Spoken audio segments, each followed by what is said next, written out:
Good morning. It's Sunday, October the 5th. Number 3 on the videos this morning. Feeling a little bit better, and it's nice and cool and very quiet. Coming up the mountains from Sabang to Cabayagan. It's a beautiful view. I don't think there's much chance of rain today, or not a strong chance. I thought I'd give you a little perspective on my health update and my thoughts on health and where I'm going and what I'm trying to do. So, as many of you know, my health isn't the best. I used to be a very athletic and extremely fit person, very blessed and hardworking at that. And then the last 10 years or so, my health has been slowly failing, and of course the doctors and stuff, which I don't really rely on too much, my personal take. Somebody's chopped a little trail into the woods. It's interesting. I'll have to walk that and check that out someday. All kinds of little places to go here. Know that I believe I've been diagnosed with Parkinson's, and I have some diabetic or insulin problems, which I would say, after studying and learning about that, I would say a large percentage of the population, 60, 80, 90 some percent, potentially have an issue, whether it's an issue yet or in the future. So I think my thoughts are the American or Western diet, all these packaged processed food, everything's got a corn syrup or hydrogenated something, or 20, 30, 40 grams of sugar in it. So I think it's an epidemic in the world today. So I'm trying to find something to fix that, or dare I say, cure that or reverse that. But that's my goal or take. So I may continue to get worse and die trying, but that's my personal belief, is that you have a deficiency or a exposure to things, and if you can solve the deficiency and get what you're lacking and get away from the things that are causing the issues, your body, and you can be healed or better off. So that's all my goal and stuff. It's like people go, well, my friend smokes and drinks and he lives a long time. Well, is that really the reason why he's doing that, or is he just blessed and lucky? So to me, pad the results or things in your favor. So I try to continue to exercise, as you see here, every day. I'll probably walk 8 kilometers or something this morning. I probably end up with about 10 to 15 every day. Just depends on the weather and how I feel and what I choose to do with my day. But walking's a big part of my life, throughout my life. So far I've not really found anything that is overly, discovering something big. To me, I don't want an hour relief. I'm looking for long term. It's repeatable. But I do keep talking about this cold exposure, which is very difficult here in the Philippines, being so warm. And ice is 5 or 10 pesos a pack, and I need 20, 30 packs of that every day, and a big enough container and water, because it would certainly warm up and not be so cold in short order. Where there's a will, there's a way. But back in America, I tried some cold exposure, and it was quite effective. And people's like, well, what is it good for? Because you have to say, well, it's good for about anything it ails you. You have a joint issue, arthritis, you have mental problems, you have breathing problems. I think something that's positive for you is good for so many things, because people ask you, oh, why do you eat that? Well, it has vitamin A in it. Well, what's that do? Well, it does a lot of things.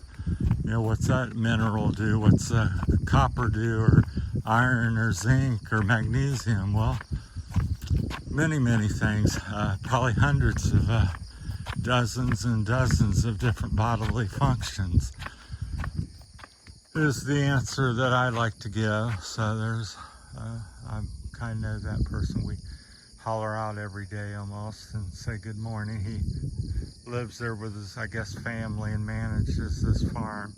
It's not his, but he maintains it. So that's where that's at. So currently I jump around a lot. I've tried dozens and dozens of different things over the past 10 years. Cold therapy, which was probably the #1 most effective thing that I did for myself.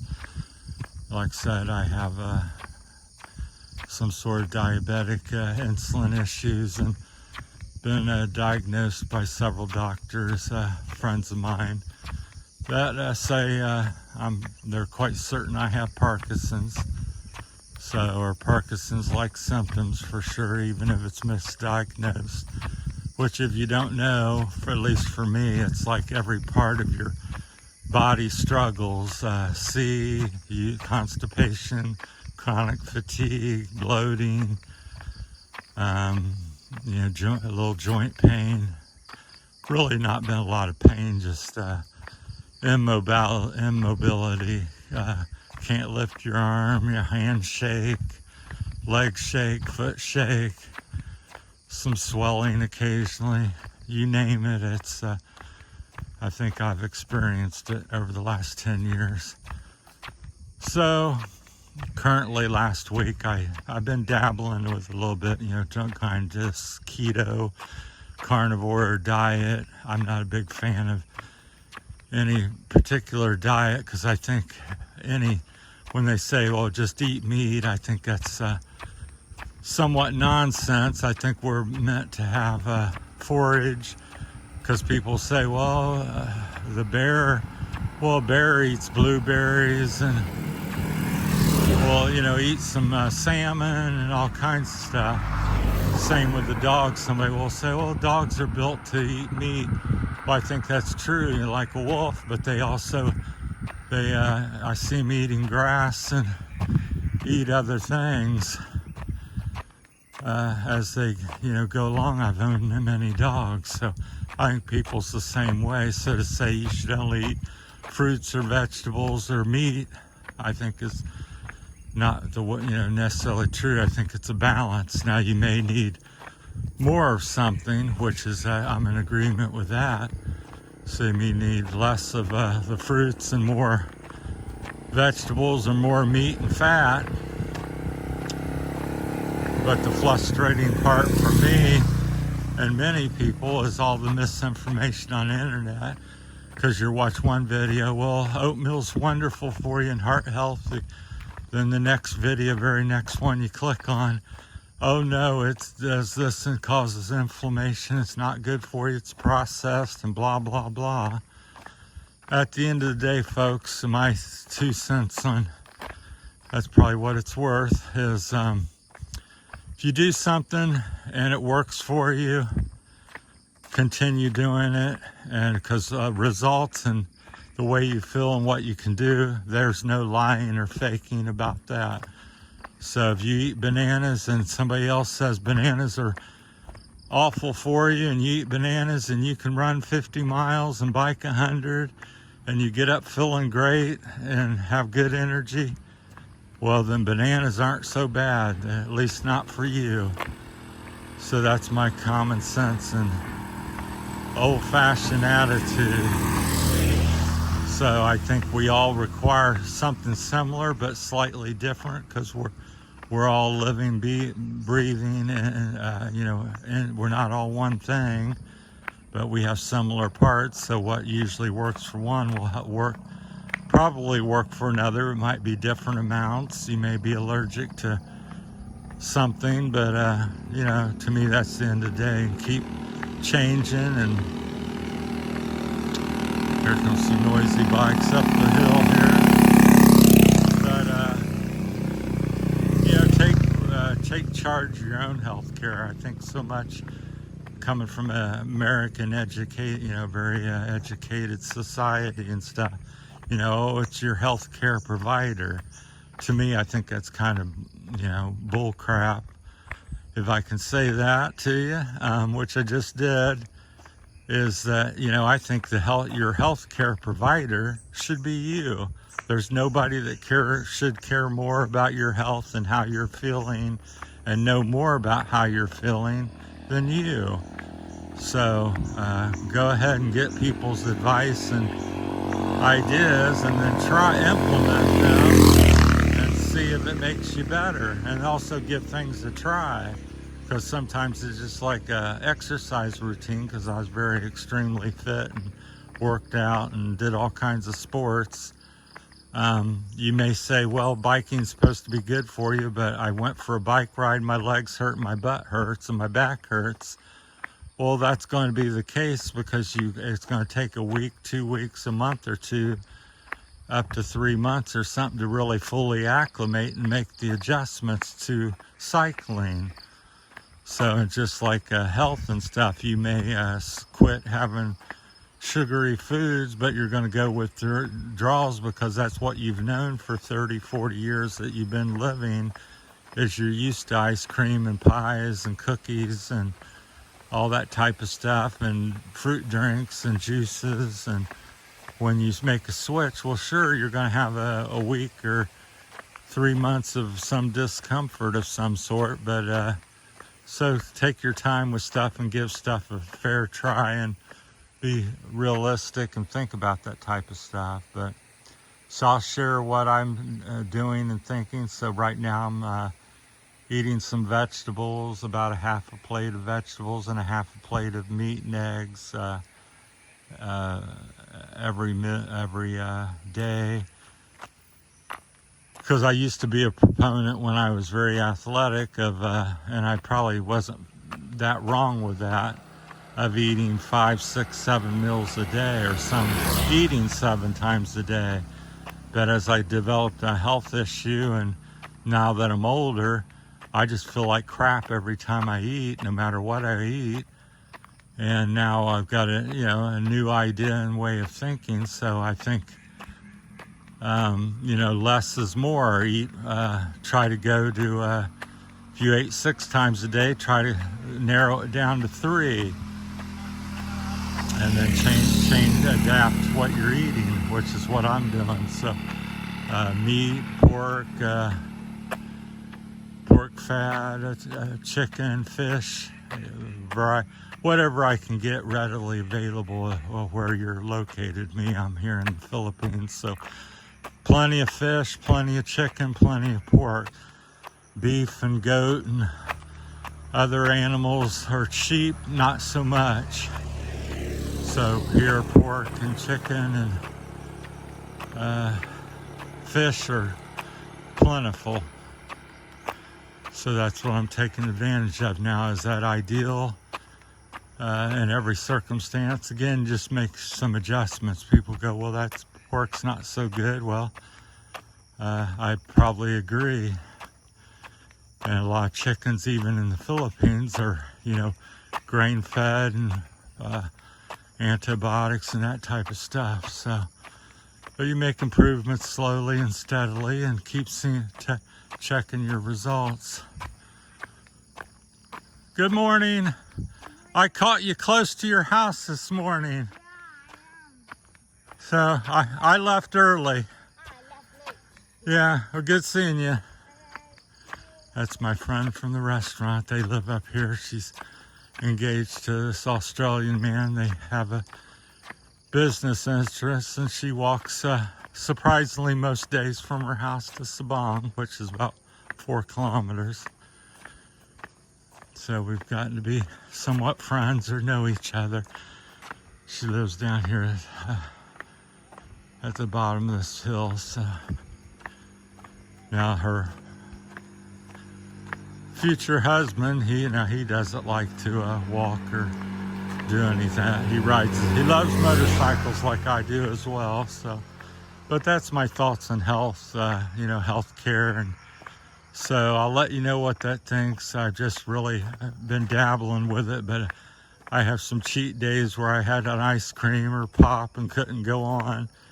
But I'm trying to get more serious and focused and disciplined on that. But the first day I did it, I felt pretty good. Didn't eat for, they call it intermittent fasting or fasting. I didn't eat for like about 15 hours or something overnight, and then 4 or 5 hours during the day, and felt pretty good. Ate a meal, and I even felt better. Went out and walked again, felt less dizzy and less lightheaded and disoriented, and all the symptoms seemed to be diminished. And then the second meal of that day, I ate 2 meals that day instead of 4, 5, or 6 snacks. Didn't go so well. It was kind of back to being disoriented, brain fog, and all that. But I am making progress. I think my brain fog, with all the things I've been trying here the last recent few months, is greatly diminished in that area, because I had constant brain fog almost for several years. I just felt like it sounds, you're in a foggy valley and you're like looking through smoke-filled glasses. So there's just some very beautiful spots to look at. So yeah, about any battle, any problem you have, I probably got it or have it. So I'm trying to come up with something that's working, and going through the internet, it's like mind numbing. So this works, that doesn't work. It's do this and get on this, and I can help you with that for $100,000 or something, some ridiculous number. But what I'm finding is all the supplements are next to no good, in my humble opinion. I've tried them all, and it's a money pit. I think my viewpoint now, it's come kind of full circle, because I've spent thousands of dollars on supplements, $5,000, $10,000 over the years on every little iodine thing, vitamin C. I think find out what foods have what you need in it, and get it in there. It's like lately I've been doing quite a bit of seaweed. It's supposed to be one of the superfoods and have 97% of all the things you need. So this is Australian, that lady that just walked by. I can't never remember her name, but they live here on the right, and they're clearing this lot. And they even said if I wanted to build something and live there, I could be allowed to do it, which is quite nice. Don't know if I'll do that, but it's available here on the side. There's a nice home on the left of them. That's their gate there. They live back there about 1 kilometer or so off the road. Double gate, there's their entrance, and then they go back in there, and that's a nice little house there. Got the mountain as a backdrop, so we talk every day. He owns that and restaurant in town. He's from Australia. So the video's gotten long very quickly as usual. We'll leave you on this shot. Beautiful mountain view, a little house there in the foreground. So that's my thoughts, and some of my thoughts and where I'm at on the health. Still journeying along, and I think I'm on some right track, so I'll let you know how I continue to feel. So I would say a little bit better, but I got a long ways to go. So that's my time. Thanks for watching, everybody. Happy weekend, happy Sunday. I know it depends where you're at, because it may be Saturday here back in America still at this time. So thanks for watching. That's my time. Terry's Philippine journey, my healthcare journey. That's a little update.